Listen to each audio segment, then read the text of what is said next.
Welcome back ATV morning with Farah में खुश आमदीद। और आज कुछ बातें करेंगे आंखों के बारे में, क्योंकि हम किसी भी इंसान को जब देखते हैं तो सबसे पहले हम उसकी आंखें देखते हैं, उसके बाद उसकी पूरी पर्सनालिटी का एक इम्पैक्ट जब हम पे पड़ता है। अनफॉर्चुनेटली पाकिस्तान में आंखों के जो अमराज हैं वो भी बहुत ज़्यादा हैं, और उसकी शायद वजह ये है कि हम उनको लंबे अरसे तक इग्नोर करते रहते हैं, हमें उनके बारे में पता ही लेट चलता है। सो आज हमने इसी हवाले से माहिर इमराज चशम और हेड ऑफ डिपार्टमेंट पिम्स को यहाँ पे दावत दी है। मेरे साथ डॉक्टर आरिफ खान मौजूद हैं। अस्सलाम वालेकुम डॉक्टर साहब। वालेकुम सलाम। मुझे बताइएगा डॉक्टर साहब कि ये जो मोतिया आप कहते हैं आंखों में उतर आया, इतना खूबसूरत फूल है मोतिया, तो वो आंखों में कैसे उतर आता है? एक्चुअली इसकी हिस्ट्री कुछ इस तरह है कि मोतिये का फूल चूँकि सफ़ेद है तो आँखों के अंदर एक सफ़ेदी आ जाती है जो कि मोतिये के फूल से मिलती जुलती वो कोई बड़ा ही शायर डॉक्टर होगा जिसने इसे मोतिये का नाम दिया है जी है ना। और इसको हम बचपन से मोतिया सुनते आ रहे हैं, लेकिन ये कभी कभी मिसलीडिंग भी है। really? वो ऐसे कि कुछ लोग ग्लोकोमा को काला मोतिया कह देते हैं। ग्लोकोमा एक अलहदा आइटम है, एक अलहदा डिजीज़ है, और जो सफ़ेद मोतिया है या कैटरैक्ट वो एक अलहदा चीज़ है। तो फ़र्क कैसे पता चलेगा, और एक आम आदमी को कैसे फ़र्क करना चाहिए कि उसको क्या हो रहा है, और वो कौन सी इंपॉर्टेंट अलामात हैं जिस पे डॉक्टर के पास चले जाना चाहिए और इंतज़ार नहीं करते रहना चाहिए? देखिए, बेसिक अलामत तो दोनों में एक ही है। अच्छा। कि नज़र आपकी कम हो जाएगी और ग्रेजुअली कम होगी। ये दूर की नज़र कमज़ोर होगी? जी, दूर की नज़र की बात करें। कैटरैक्ट में सफ़ेदी उतरेगी और आहिस्ता आहिस्ता नज़र डाउन होती जाएगी, लेकिन ग्लोकोमा में या काले मोतिये में सफ़ेदी नहीं उतरेगी। अच्छा। और नॉर्मल जैसे आपकी मेरी आँखें हैं वो काली नज़र आएंगी, लेकिन उसमें भी ग्रेजुअली नज़र आहिस्ता आहिस्ता कम होती जाएगी।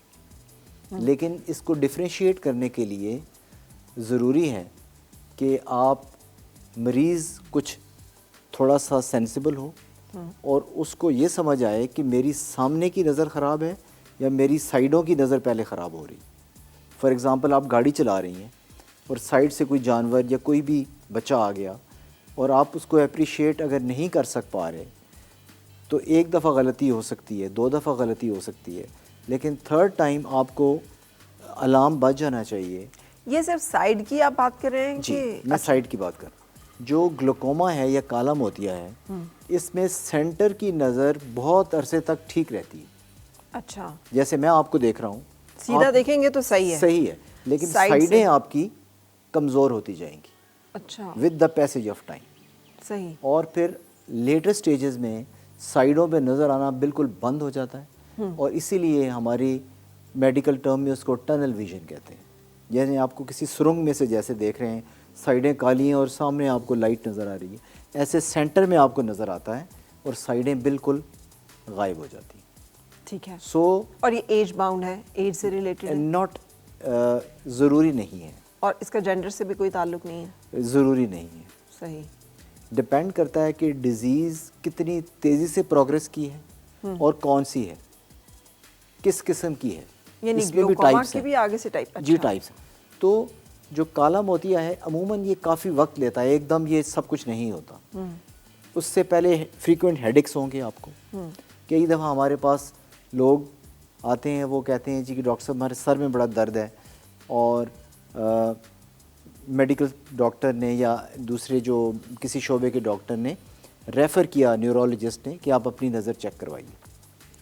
उस सूरत में एक्सीडेंटली आँखों का प्रेशर ज़्यादा आपको मिल जाए तो आप एक लिंक बना के ये मालूम कर सकते हैं कि इस मरीज़ को काला मोतिया है या नहीं। अच्छा। अब आप आँखों के प्रेशर के लिए लोगों को ये बताना है कि जैसे कोई एक गुब्बारा है, उसमें एक नरम गुब्बारा भी हो सकता है, एक टाइट गुब्बारा भी हो सकता है। ऐसे ही अल्लाह ताला ने हमारी आँख के अंदर एक प्रेशर रखा है।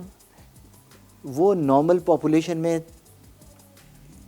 ऑलमोस्ट बच्चों और बड़ों में यकसां 20 से नीचे नीचे होता है, लेकिन काले मोतिये में ये बढ़ जाता है। फिर उसकी डिफरेंट रीज़न्स हैं वो क्यों बढ़ता है। लेकिन अगर आपकी आँखों के प्रेशर की वजह से आपको सर में दर्द बार बार होने लगे, ये कैसे रिलेट करे एक आम आदमी कि उसको सर में जो दर्द हो रहा है वो आंखों में प्रेशर की वजह से हो रहा है? क्या वो आंखों के ऊपर भी होगा, इस जगह पे होगा, कोई ख़ास इंडिकेशन होगी उसकी कि ये जो दर्द है ना अब इसके लिए मुझे आई स्पेशलिस्ट से मिलना चाहिए? देखिए, आँख का दर्द है तो आँख के पास ही होगा, ठीक है, वो दिल में नहीं हो सकता। लेकिन सर के जी राइट साइड पे भी हो रहा लाइटर होता है डोन, ऊपर, हाँ। मैं आपके फॉलो कर गया।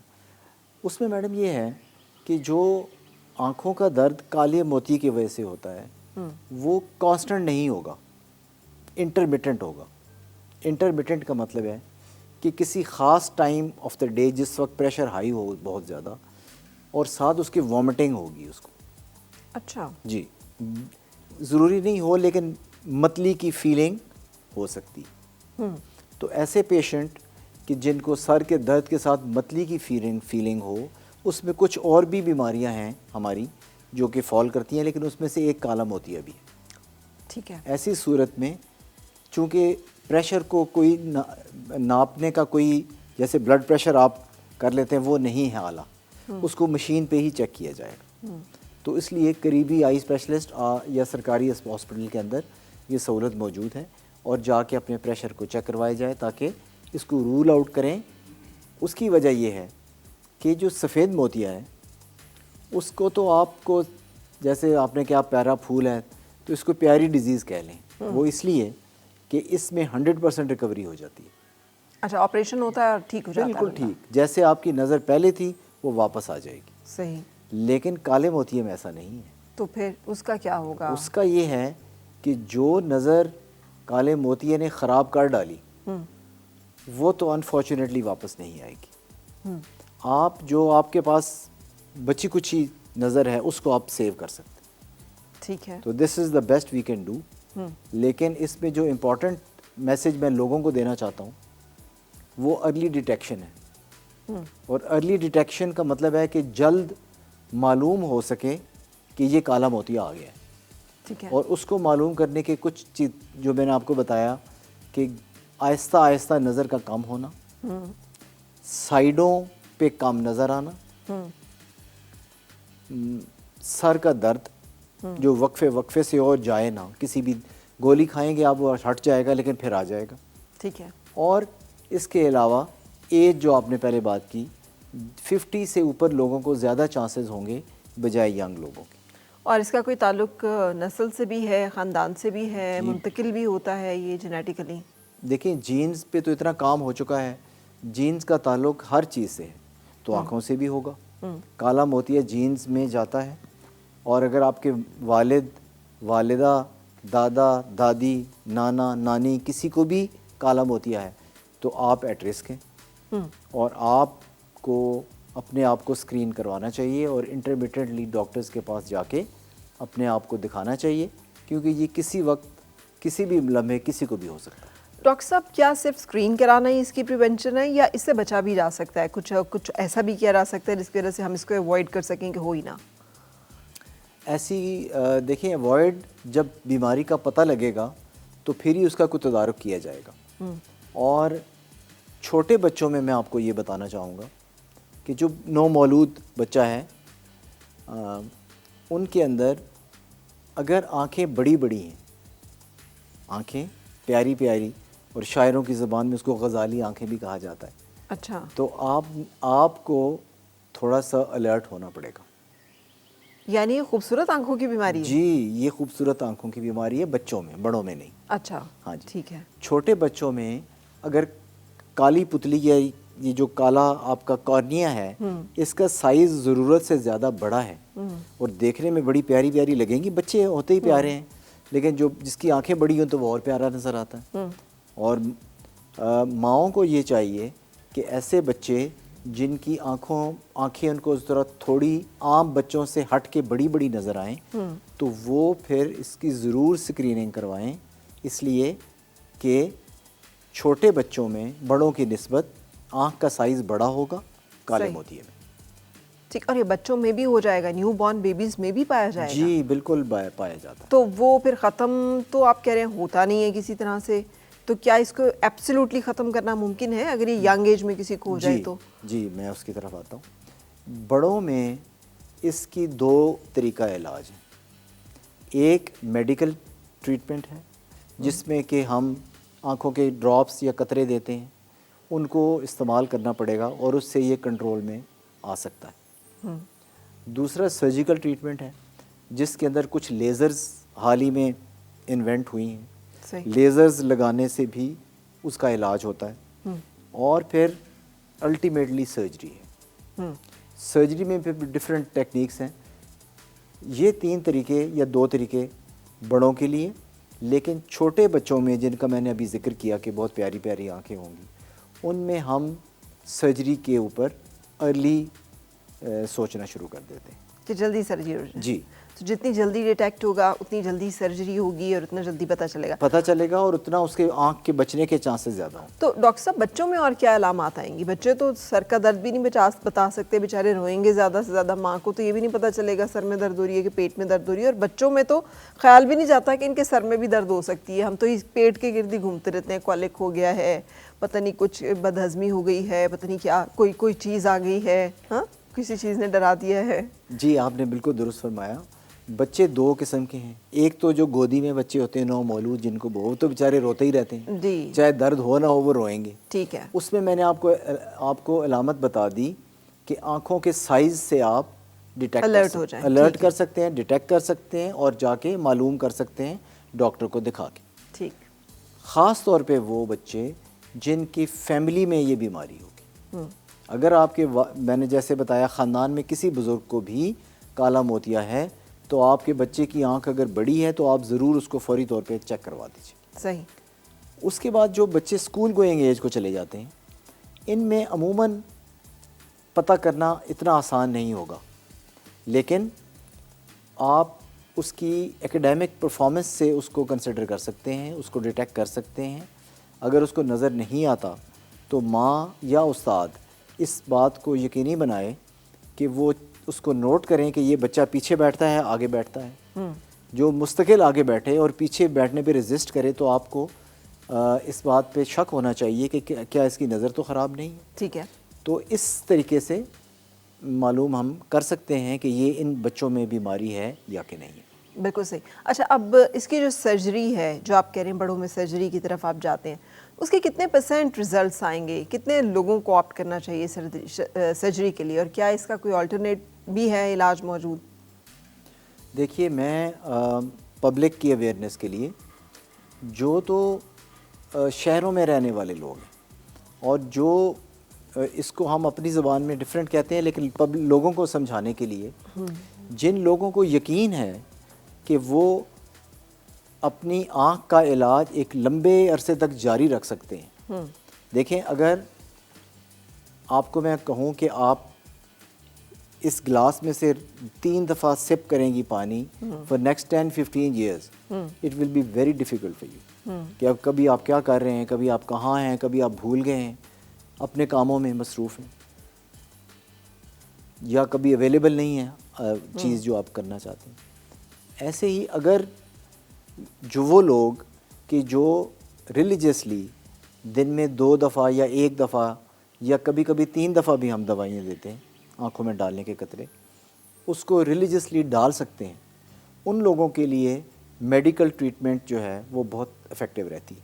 सही। भले कितना भी एडवांस स्टेज हो बीमारी की। नहीं, एंड स्टेज पे हम ऐसे नहीं करते, लेकिन इनिशियली पहले 8-10 सालों के अंदर अगर ये डिटेक्ट हो जाए तो मेडिकल ट्रीटमेंट जो है वो उतनी ही इफ़ेक्टिव है जितनी की सर्जरी। ठीक है। ठीक है।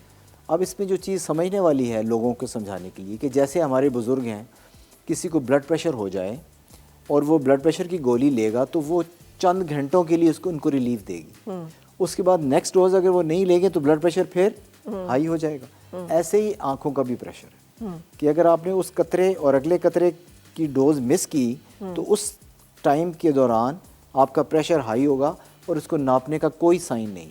ठीक है। प्रेशर हाई हो, उससे कोई किसी किस्म की तब्दीली आंख में नहीं आती, तो अननोटिस तरीके से मरीज चलते रहते हैं साल और जब पता चलता है तो डैमेज बहुत हो चुका होता है। सही। तो उन लोगों को कि जो इलाज पे तवज्जो नहीं दे सकते सर्जरी ऑप्ट करनी चाहिए, जल्दी कर लेनी चाहिए और ऐसे लोग जो पेरिफेरी पे रहते हैं, फॉर एग्जांपल कोई पहाड़ों में हैं, हमारे गिलगित बल्तिस्तान का इलाका है। नहीं, पूरा पाकिस्तान ही पेरिफेरी है। आप देहात पंजाब में चले जाएं, आपको कहाँ पे अमराज चश्म के माहिर जो हैं वो दिखाई देंगे। डिस्ट्रिक्ट हेल्थ यूनिट्स में भी मुश्किल से होते हैं। बस ये अपने ऊपर है कि जब आपको ये यकीन हो कि आपके लिए नामुमकिन है बार बार आना और आपकी सेहत इजाज़त नहीं देती या फाइनेंशियली आप उसको नहीं अफोर्ड करते या कोई भी रीज़न हो, ठीक है, तो मेरा ख्याल है कि eye surgery is the best option for patients. और लेज़र से होती है ये सर्जरी या फिर ये मेजर जो आजकल इंसिजन्स वगैरह पुराना तरीका है उसके साथ हो रही है? जी, लेज़र से भी होती है, लेकिन वो अनफॉर्चुनेटली उसकी कॉस्ट बहुत हाई है। अच्छा, तो हमारे सरकारी इदारों में बहुत जो बड़े शहर हैं वहाँ पे तो है, लेकिन ये प्रैक्टिकल नहीं है उस लिहाज से। अच्छा, तो जो कन्वेंशनल सर्जरी है इट इज़ इक्वली गुड। ठीक है। और उसका डाउन टाइम कहते हैं ज़्यादा होता है, जो कन्वेंशनल सर्जरी है कुछ थोड़ा ज़्यादा एहतियात वगैरह करनी पड़ती जी, है। लेकिन वो इनिशियली है। ठीक है, आप पहले 3-4 महीने या मैक्सिमम 6 महीने तक थोड़ा सा ध्यान करते हैं, लेकिन एक दफ़ा ये सक्सेसफुल हो जाए तो ये कॉन्स्टेंटली प्रेशर को कंट्रोल रखती है। और अभी भी पूरी दुनिया में गोल्ड स्टैंडर्ड कन्वेंशनल सर्जरी है। ठीक है। तो इसलिए जो जिन लोगों को ये मर्ज़ लाहक है और वो इस कैटेगरी में जो अभी हमने डिस्कस किया फॉल करते हैं, तो वो इसको ज़रूर कंसिडर करें। अच्छा डॉक्टर साहब, अब ये बात हो ही गई है तो बाज़-औक़ात ये कैटरैक्ट की रिमूवल के लिए भी लेज़र सर्जरीज़ को रेकमेंड कर रहे होते हैं लोग। तो आप लेज़र एंड वर्सेस कन्वेंशनल जो आपका सर्जरी है, दोनों में से किसको रेकमेंड करेंगे? मैंने बहुत सारे लोगों को लेज़र करवा के एंड देन बार बार लेज़र करवाना पड़ता है उन्हें, कि अब फिर करवाना पड़ रहा है, फिर करवाना पड़ रहा है। मैं उन्हें कहती हूँ या मतलब आप इसी काम में लगे रहेंगे कि बार बार आप यही सर्जरी करवाते रहें? जी, थोड़ा सा मैं 2-3 चीज़ें क्लियर करना चाहूँगा कि जो ऑपरेशन सफ़ेद मोतिये के लिए हैं उसकी लेज़र और जो बाद में लेज़र करते हैं ये दोनों डिफरेंट हैं।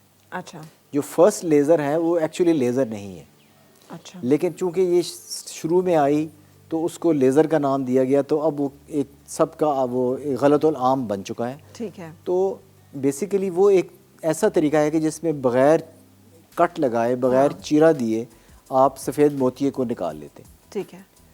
तो जब ये अब आज से कुछ चंद साल 8-10 साल पहले तो ये बहस होती थी कि कन्वेंशनल वर्सेस लेज़र सर्जरी। अब ऐसा नहीं है। अब गांव में हर तरफ लेज़र ही लेज़र है, यही ऑपरेशन है जो किए जाते हैं लोग। हाँ, कुछ ऐसे मोतिये कि हैं जिनकी कुछ स्पेसिफिक टाइप्स हैं जिनको आप लेज़र से नहीं कर सकते, तो उनको कन्वेंशनल तरीके से भी किया जा सकता है। और हम लोग अपने अस्पतालों में जो हमारे उस्ताद हैं वो पढ़ाते हैं कि कैसे आप लेज़र करें और कैसे आप नॉन लेज़र कन्वेंशनल सर्जरी करें। और नॉन लेज़र कन्वेंशनल सर्जरी के रिजल्ट उतने ही अच्छे हैं जो लेज़र के। ठीक है, तो इसमें डरना नहीं चाहिए, depends on the surgeon. Yes, but in experience hands. Yup, जी, लेकिन जिसको जो ज़रूरत है वो करे, खामखा ज़िद करके। बाज़ औक़ात कई ऐसे मोती होते हैं कि उनकी किस्में हैं, बहुत पका हुआ मोतिया है या कुछ और टाइप, जिसमें लेज़र कामयाब नहीं होगा। अच्छा, मैं इसी तरफ आने लगी थी। बाज़ औक़ात बड़े बूढ़े जो हैं वो इसलिए नहीं करवाते कि पक जाए ना अच्छी तरह से, तो फिर इसे एक ही दफ़ा निकलवाएंगे। जी जी, तो ये कितनी एक सही अप्रोच है? और अगर आपको मतलब सफ़ेद मोतिया डिटेक्ट हो गया है तो क्या फौरी तौर पे करवा लेना चाहिए? उनका मानना ही होता है कि जल्दी करवा लेंगे तो फिर दोबारा हो जाएगा, फिर दोबारा करवाना पड़ेगा। जी, इसमें ये है कि सफ़ेद मोतिये के पकने और ना पकने वाली बातें बहुत फरसूदा हो चुकी। अब इंडिकेशन ये है कि जब आपको लगे कि आपकी डेली लाइफ हैम्पर हो रही है और आप अपनी रोज़मर्रा जो भी आप किसी ऑफिस में काम करते हैं या ड्राइविंग है करते हैं या स्पोर्ट्समैन हैं और आप तंग हो रहे हैं, अपनी रूटीन नहीं आप कोप अप कर पा रहे, आप इसका ऑपरेशन करवा दीजिए। ठीक है। देयर इज़ नो नीड कि आप 1 साल 2 साल 3 साल इंतज़ार करें और उसके पकने का आप वो करें। हाँ, कुछ ऐसे पेशेंट्स होते हैं, फॉर एग्ज़ाम्पल कुछ एंशियस पेशेंट्स हैं कि जिनको एनजाइटी है, वो ऑपरेशन का नाम सुनते ही उनको कपकपी तारी हो जाती है और ब्लड प्रेशर हाई हो जाता है, पसीने आ जाते हैं। ऐसे कुछ लोग हम इनकाउंटर करते हैं कि जो अर्ली नहीं जाते डॉक्टर के पास, वो अपनी वजूहात से कि उनको खौफ होता है कि पता नहीं ये क्या होगा मेरे साथ। उन लोगों के लिए मैं ये रिक्वेस्ट करूँगा कि आप डरिए नहीं, आप अपने करीबी गवर्नमेंट हॉस्पिटल में जहाँ पे कोई एक्सपीरियंस्ड सर्जन मौजूद हो, आप ज़रूर तशरीफ़ ले जाएं। इसलिए कि अगर आप जितना इसको लेट करेंगे वो आपके लिए अच्छा नहीं। सही, द सूनर द बेटर। बिल्कुल ठीक है। अच्छा डॉक्टर साहब, क्या प्रिवेंट भी किया जा सकता है कि सफ़ेद मोतिया हुई ना, और उसके लिए क्या करना होगा फिर? जी, सफ़ेद मोतिये को प्रिवेंट करने का कोई एज सच प्रूवन तरीका नहीं है। ये मैक्सिमम लोगों में उम्र के साथ आता है। जैसे उम्र के साथ आपकी बाल वाइट हो जाते हैं या और तब्दीलियां बॉडी में आती, वैसे ही ये भी आता है। लेकिन ये देखा गया है कि जो लोग बैलेंस्ड डाइट लेते हैं और जो लोग वाइटामिन्स का इस्तेमाल रेगुलरली करते हैं, ठीक है, उसमें इसकी आमद को आप डिले कर सकते हैं। कुछ खास वाइटामिन्स हैं? Vitamin A is one of them, but I think that everybody above the age of 50 should use vitamins. ठीक है, और vitamins का इस्तेमाल 50 साल से ऊपर सब लोगों को लाजिमन करना चाहिए, क्योंकि हमारी जो पाकिस्तान, इंडिया, हमारा जो ईस्ट, बांग्लादेश, हमारी इस साइड की जो खुराक है वो डेफिशिएंट है। ठीक है, और अब तो बिल्कुल ही इन पिछले चंद सालों में महंगाई के बाद तो फलों का हुसूल और ड्राई फ्रूट्स खाना ये हर किसी के लिए पॉसिबल नहीं रहा। तो अगर आपको एक छोटी सी गोली आपकी ज़रूरियात पूरी कर सकती है तो क्यों नहीं इसको ले लेना चाहिए। ठीक है।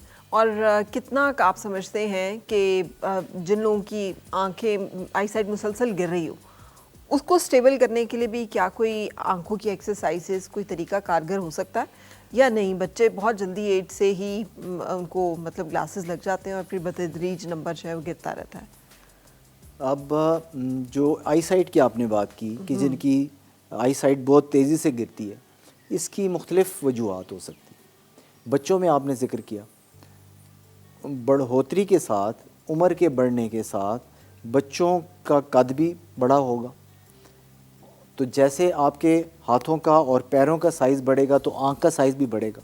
ठीक है, उसके साथ नंबर की adjustment according to the size of the eye को आप नज़र का गिरना नहीं कह सकते। ठीक है, ये तो ऐसे ही है कि आपका जूता अगर 6 नंबर का है और आपका बेटा अगले साल ज़रा लंबा हो गया तो उसको 6.5 या 7 नंबर का जूता आएगा।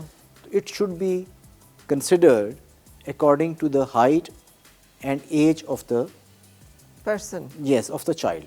ठीक। तो आप पेरेंट्स को मैं ये रिक्वेस्ट करूँगा कि आप अपने, अगर आपकी बेटी या बेटा जो कि टीन एजेस में हैं या प्री टीन्स भी हैं और वो हर आने वाले सालों में नंबर कुछ थोड़ा सा फ्लक्चुएट करता है, तो ये कोई बीमारी नहीं है।